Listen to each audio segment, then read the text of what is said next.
ପିଲାମାନେ ଆଜି ଆମେ ଷଷ୍ଠ ଶ୍ରେଣୀ ସାହିତ୍ୟ ବହିରେ ଥିବା ବର୍ଷା ଋତୁ ବିଷୟରେ ଆଜି ପଢିବାକୁ ଯାଉଛୁ। ତୁମେମାନେ ଘରେ ନିରାପଦରେ ଥିବ ଏବଂ ଶିକ୍ଷକମାନେ ଯାହା ଯାହା ଯେତେବେଳେ ଛାଡୁଛନ୍ତି ମନ ଦେଇ ଶୁଣିବ, ଆଉ ଦେଖିବ, ଶିଖିବ, ତାର ପ୍ରଶ୍ନ ଉତ୍ତର କରିବା ପାଇଁ ଚେଷ୍ଟା କରିବ। ଏବେ ଯେଉଁ କରୋନା ରୋଗ ଆସିଛି, ଏ କରୋନା ରୋଗରୁ ଆମକୁ ସୁରକ୍ଷିତ ଭାବରେ ରହିବାକୁ ହେଲେ ଘରେ ରହିବାକୁ ହବ ଏବଂ ଘରେ ରହି ଆମକୁ କିଛି କିଛି ସମୟ ବାହାର କରି ପାଠ ପଢି ଆଗେଇବାକୁ ପଡିବ। ତେଣୁ ସେଇ ଷଷ୍ଠ ଶ୍ରେଣୀ ସାହିତ୍ୟ ବହିରେ ଥିବା ବର୍ଷା ଋତୁ ବିଷୟରେ ଆମେ ଆଜି ପଢିବା। ଏଇ ବର୍ଷା ଋତୁ ବିଷୟରେ ପଢିବା ଆଗରୁ ଆମେ ପ୍ରଥମେ ଜାଣିବା ଏଇ ବର୍ଷା ଋତୁଟିକୁ କିଏ ଲେଖିଛନ୍ତି।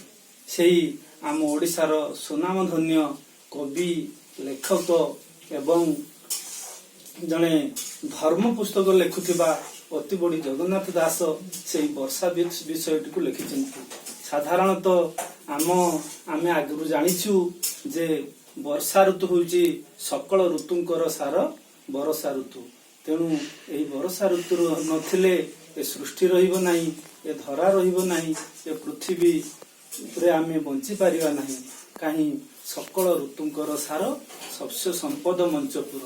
ବର୍ଷା ହେଲେ, ବର୍ଷା ହବା ଯୋଗୁ ଚାଷ ସାଧାରଣତଃ ଲୋକମାନେ କରନ୍ତି ଏବଂ ଗ୍ରୀଷ୍ମ ଅବକାଶ କମିଲା ପରେ ସବୁ ଲୋକମାନେ ଟିକେ ଗ୍ରୀଷ୍ମରୁ ତ୍ରାହି ପାଆନ୍ତି। ତେଣୁ ସେଇଥିପାଇଁ କି ବର୍ଷା ଋତୁ ଅତ୍ୟନ୍ତ ଆବଶ୍ୟକ ବୋଲି କବି ଜଗନ୍ନାଥ ଦାସ କହିଛନ୍ତି।